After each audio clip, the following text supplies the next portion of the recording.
nous vous proposons un tour d'horizon de l'actualité internationale. On January 14, 2025, the Russian foreign minister, during a press conference, provided a detailed review of Russia's foreign policy for the year 2024. This conference covered a broad spectrum of international topics, ranging from defending multipolarity to critiquing Western policies, including specific analyses of relations with the United States, Ukraine, and the Middle East. Here's an in-depth look at his statements. The global order is undergoing a transformation from a unipolar system dominated by the West to a multipolar world. According to the minister, this transition is marked by a struggle between those who respect the UN Charter and those who act outside this framework. He highlighted that countries like India, Brazil, and several African nations deserve permanent representation on the UN Security Council to reflect current geopolitical realities. The right of peoples to self-determination, although recognized by the UN, remains unfulfilled with 17 non-self-governing territories still under trusteeship. The minister criticized the West for its inability to accept fair competition, pointing out that the old methods of economic plunder in African countries are no longer viable.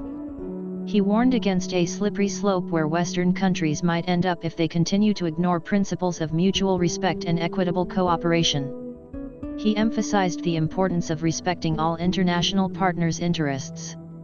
Relations with the United States have been particularly tense. The minister accused Washington of wanting to sabotage the Turkish Stream project, a crucial pipeline for Russia. He also mentioned tactics by the Biden administration aimed at harming Russia through energy sanctions and complicating matters for the new American administration.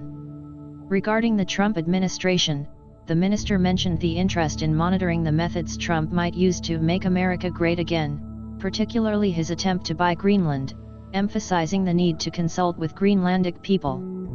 Ukraine was a central focus of the conference. The minister criticized the Biden-supported coalition of 50 countries, claiming it was more of a weapon against Russia than real aid to Ukraine. He described the Ukrainian government as having neo-Nazi tendencies, especially towards those opposing this regime. The minister also pointed out that the territories of Crimea, Donbass, and New Russia do not see their interests represented by Kiev. He used the astronomical costs of California wildfires to illustrate misplaced priorities of the United States. To resolve the conflict in Ukraine, the minister welcomed Trump's statements encouraging a settlement based on the actual situation on the ground. Russia is ready to discuss security guarantees but stresses the need for a broader agreement on security issues. Turkey offers itself as a mediator, an initiative that could facilitate negotiations.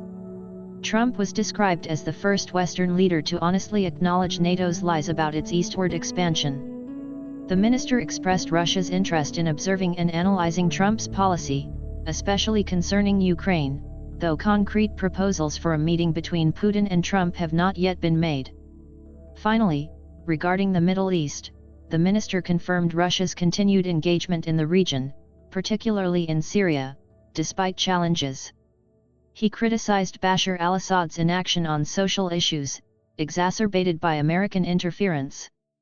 Russia, China, and Iran are viewed positively by Gulf states for their role in stabilizing Syria.